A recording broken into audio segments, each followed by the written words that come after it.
power. 6 major European countries organized a meeting that would change the legacy of Africa forever, the Berlin Conference. The agreed fact between the nations was that Africa was a continent that had everything needed for European countries to successfully continue domestic mercantilism and global imperialism. Valuable mineral resources, labor through inferior men, and land. Assertions of Charles Darwin's social Darwinism, in which theory of natural selection or survival of the fittest was agreed upon in European society. The lack of civilization and biological development, according to the standards of European socio-political hegemony, categorized Africa as the lowest in the developmental food chain. Although ideals of social Darwinism had already been accepted on the continent of Europe, the idea that Africans were inferior and therefore Europeans had the right to these African resources was officiated during the Berlin Conference. After the divide, Europeans came to Africa to conquer their newfound treasures. In South Africa, the dynamic quickly became complicated. When Western Europeans with Dutch, German, and French ancestry who settled in South Africa in the mid-17th century, called the Boers or Afrikaners, claimed their rights to South African land and political supremacy. The Boers' first interaction with British colonizers in 1876 were mutual. They both aimed to turn African populations into laborers in diamond mines. Lenin in Imperialism, the Highest Stage of Capitalism, stated, "Capitalism is commodity production at its highest stage of development, when labor power itself becomes a commodity." The invaders were stark in their goal of using African resources for an accumulation of economic gain and power. That is imperialism. In 1899, when Great Britain again took actions to establish colonial power in South Africa, their objective was to be the sole leader. Boer settlers rejected this exertion, and on October 11, 1899, the Great Boer War began. After 3 years of a bloody war, British forces had crushed the Boer resistance army and concurrent movements. The British were quick in their establishment of socio-political and economic hegemony. For the coming 3 decades, schools were anglicized and businesses and white-collar jobs were extended to the British settlers and some Boers, but never Africans and other immigrants. At this time, a plethora of policies and laws were passed to set a standard of white supremacy. This marked the beginning of apartheid. A parallel can be found in the Democratic Republic of the Congo, a country that experienced a very explicit history of European colonialism.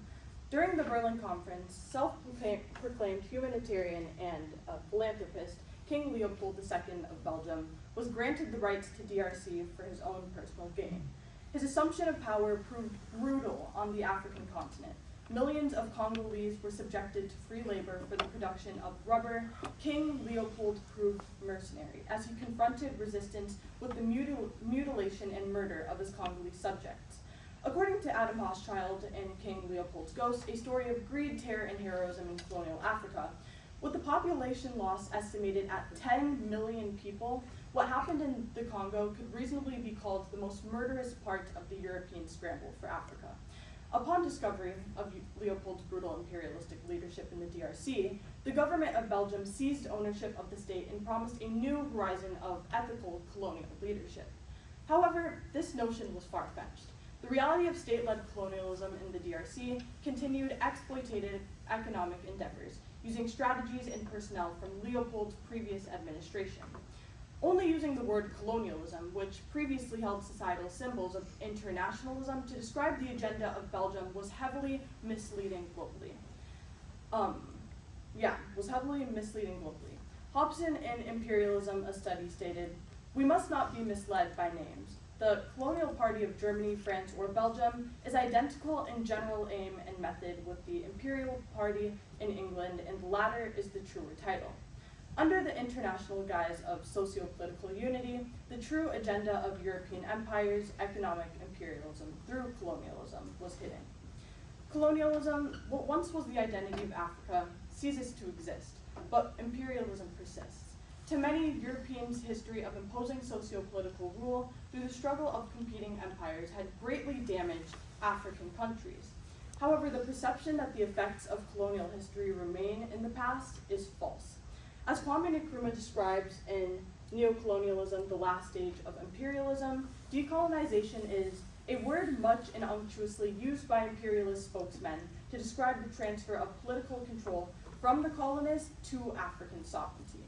The motive of spring of colonialism, however, still controls sovereignty. Nkrumah explains that upon many African nations' assumption of political freedom, global actors looking for economic gain took advantage of African countries' economic infancy and vulnerability. That is neocolonialism.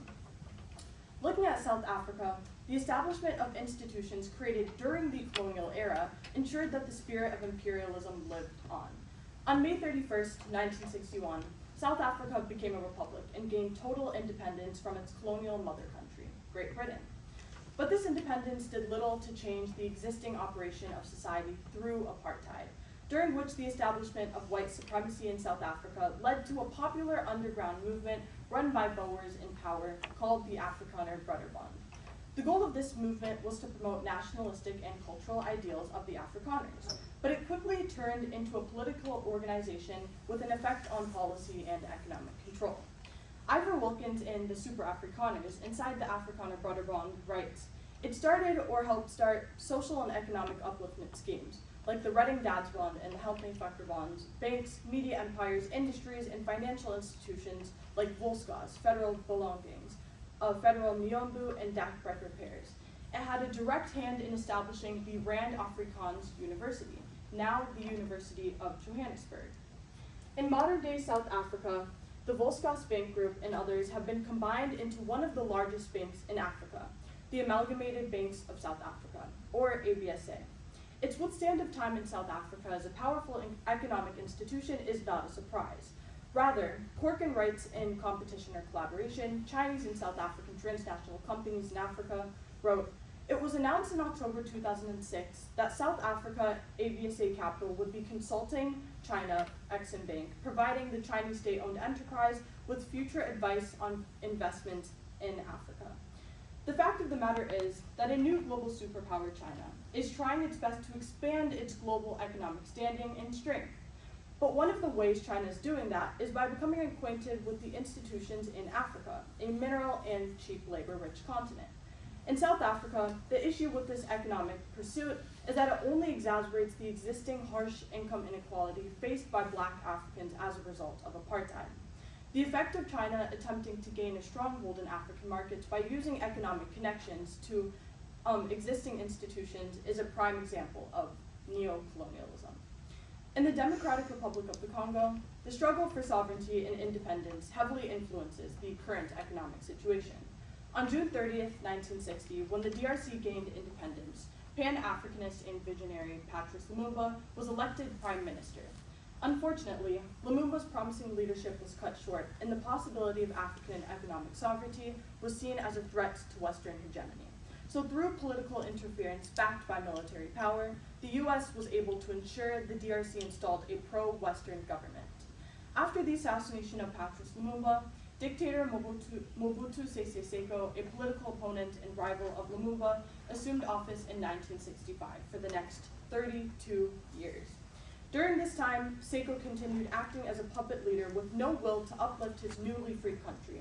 His term in office continued the legacy of imperialism by ensuring global actors cheap access to valuable mineral resources like cobalt, gold, and diamonds, whilst he used public funds for personal gain. His successor, Joseph Kabila, followed in his footsteps, signing off full control of 15 of the 19 primary copper-cobalt mining fields to Chinese firms. Although these new trade deals seem to benefit the DRC through greater development of infrastructure, it is all but the same song of imperialism operating under a different tune. Deliberate measures to continue the spirit of economic exploitation of Africa for international capital gain lives through systematic imperialism. The rejection of economically harmful institutions, a strong determination and control of African resources by Africans will prove necessary in establishing economic sovereignty in Africa.